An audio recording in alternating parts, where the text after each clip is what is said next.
Hello PlayStation Universe, this is Kyle Prahl, and to celebrate this day, the eve of Fallout 4's release, I wanted to show you, the viewer, a little bit about settlements and what they mean in terms of the game, how they're framed by the game's systems, what you can do with them, how you build them, what they mean, and just all the different ways that you can customize your settlement when the game comes out and you get your hands on it. So, what we have here is the settlement of Sanctuary Hills. Now, fair warning, if you're watching this video, you should be warned.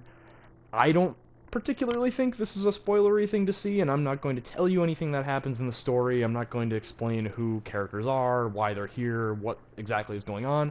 This is just one of dozens of settlements in the game where you can set up camp, settlers can come, and you can be taking care of them, building defenses, structures, tools, stations for crafting, all that kind of stuff. So it's just an in-depth exploration of what settlements are, what they mean, and I'll avoid talking about anything more spoilery than that. But fair warning.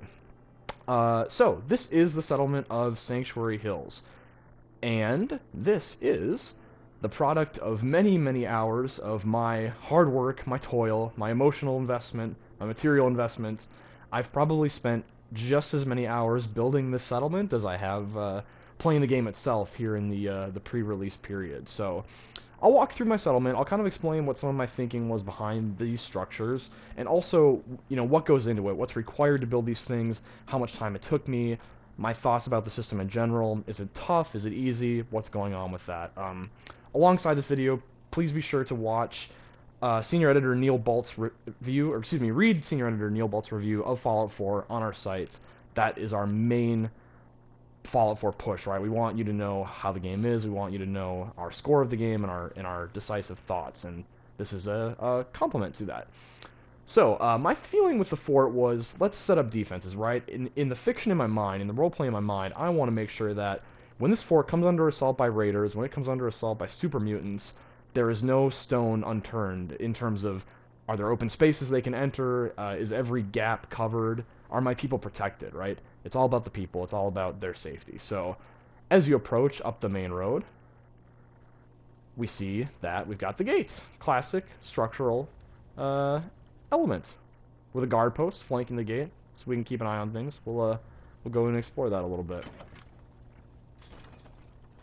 Cool touch that all of these elements, the doors, the gates, the light switches, all the things you can build are totally functional in the world, so it kind of feels like you're modding the game a little bit, and I think maybe one of the coolest things about the settlement system is how, in the weeks and months after the game is out, you're going to see YouTube videos, you're going to see streams, you're going to see everybody's settlement looking a little bit different than everybody else's. It's going to be totally unique to your game and what you do with it.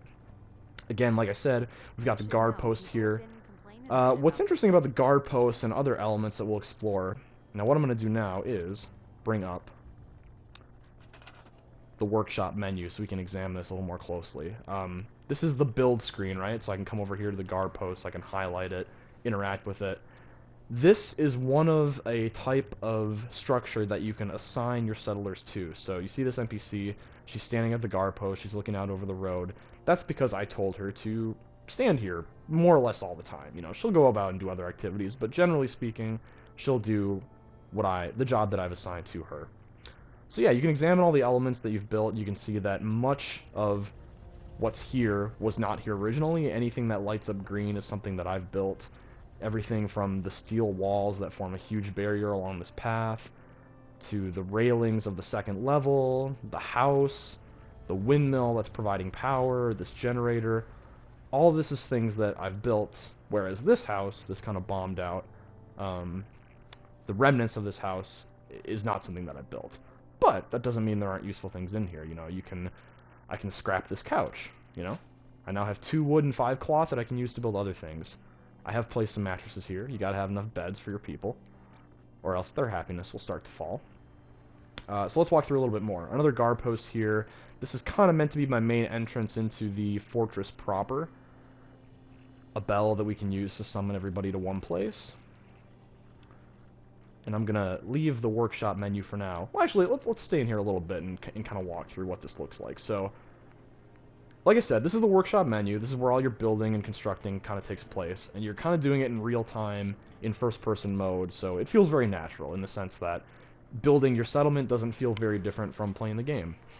So you navigate through this menu with the D-pad. You know, you've got your structures, furniture, defenses, resources, all these categories, and then you move up through the menus to subcategories, etc., etc.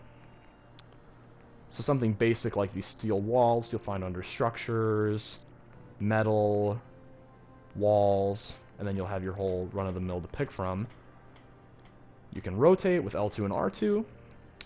You can kind of change elevation by just turning the camera and looking around, which is how I built this entire fortress, because I didn't realize at first there were other ways of controlling them. But you can also say raise the elevation without moving. You can put something further away from you.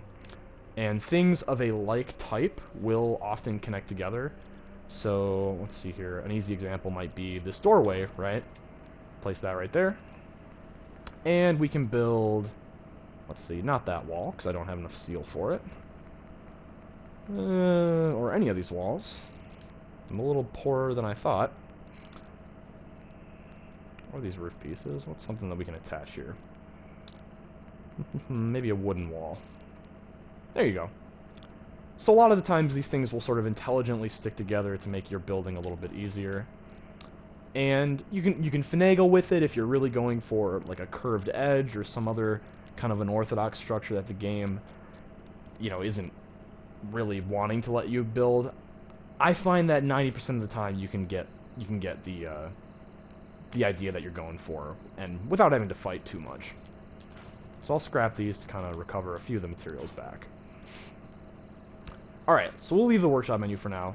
Although I will point out the stats up top. So you see you've got a food value, a water value, a defense value that you can raise and lower by building, scrapping. All the things you do are affecting those values, which in turn affect your people's happiness. So there are some fundamental components. You want to have enough beds for the number of people in your camp. You want to have both enough food and enough water for the people in your camp. So I really would only need 15 food, 15 water in this case. And your defense should be roughly equal to the sum of your food and water. The idea being, if your defense is any less than that, the chance that you're going to come under attack by raiders, by super mutants, is higher. Alright, so we're out of the workshop menu. This is kind of the front entryway. Important to point out that originally this building was just, you know, where I'm standing now, when it moves from concrete to dirt, this was the edge of this building, and there was nothing else here, right? I mean, I feel like maybe there were some bombed out houses, some things that I've scrapped over time, but none of the crops, the defenses, the people obviously came later. This upper level, I'm proud, I'll admit, I'm kind of proud of what came along. There's a bit of an ego element to me showing off this settlement. Things I've moved around, you know, obviously this is going to look very different for you when you start up the game yourself. Got our power armor station. Might get into this, actually, just to tool around.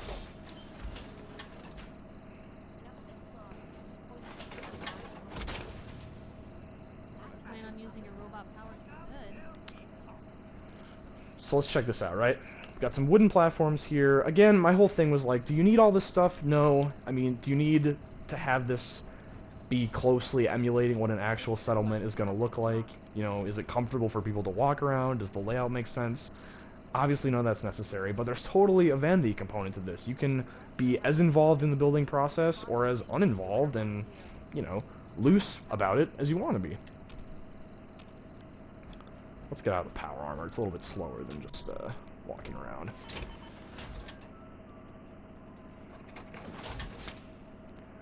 So I'll head upstairs. You know, this kind of thing was built with roof pieces and floor pieces, kind of a combination.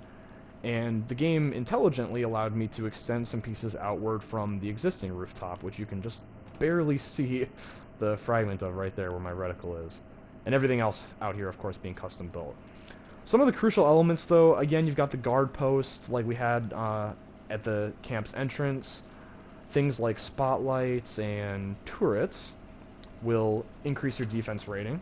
Heavy machine gun turret there. Some turrets, though, require power, and not these. But here's another example, right? A radio beacon. So having this installed will bring settlers gradually to your camp over time.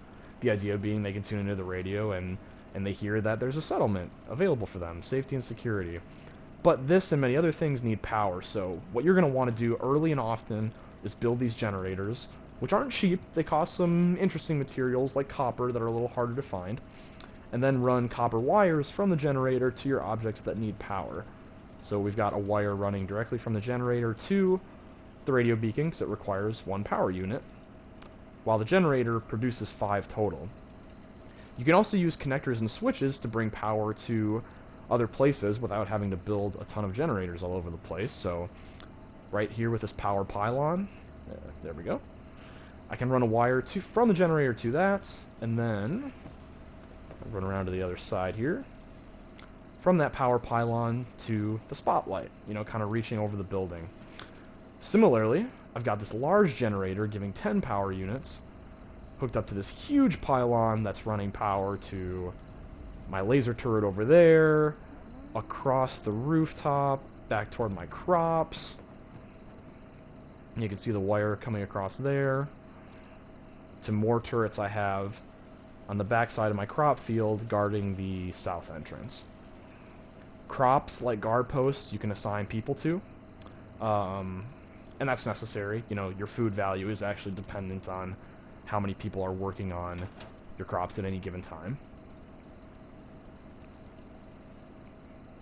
Well, that's kind of the big picture. I mean, at this point, necessity is kind of my enemy, right? Like, there's a ton of settlements where you can build at. Hence, do you want to be smart about your materials and set up smaller camps in a bunch of places? Or do you want to go all out and just really blow one camp out of the water? There's some other nifty controls here, too. You know, I'll point out these power conduits are important. You can run a wire to them, as I'm doing. You can hopefully see there. And the power conduit will supply power to any device that needs it inside the building it's attached to. So, for example, I don't have power running to this lamp, but because it's attached to the same wall as the conduit, it's taken care of.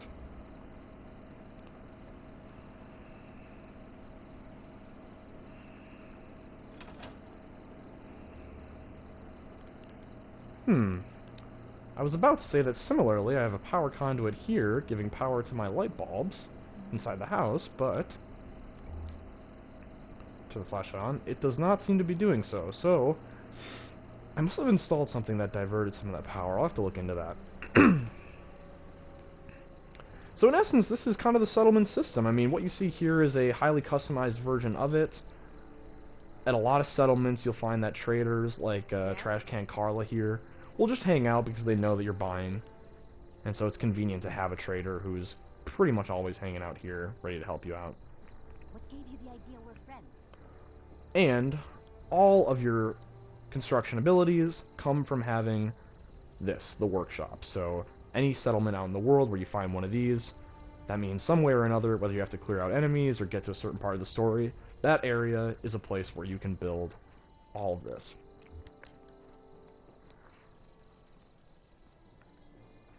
So thanks for watching this video. Sorry we couldn't do this at a better weather conditions, make things a little easier to see, but I'm exceedingly proud of what I've built so far.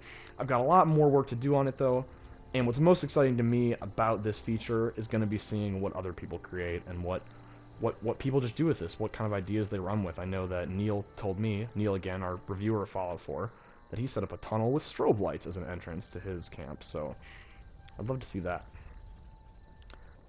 As always, thank you for watching. Definitely make sure to read our Fallout 4 review and check out all of our Fallout 4 coverage as the game's release approaches and in the weeks and months to come. And definitely hit up the comment section in this article, leave any questions you have for me about the settlement system or about the game at large, and I will do everything I can to answer your questions. Thanks for watching.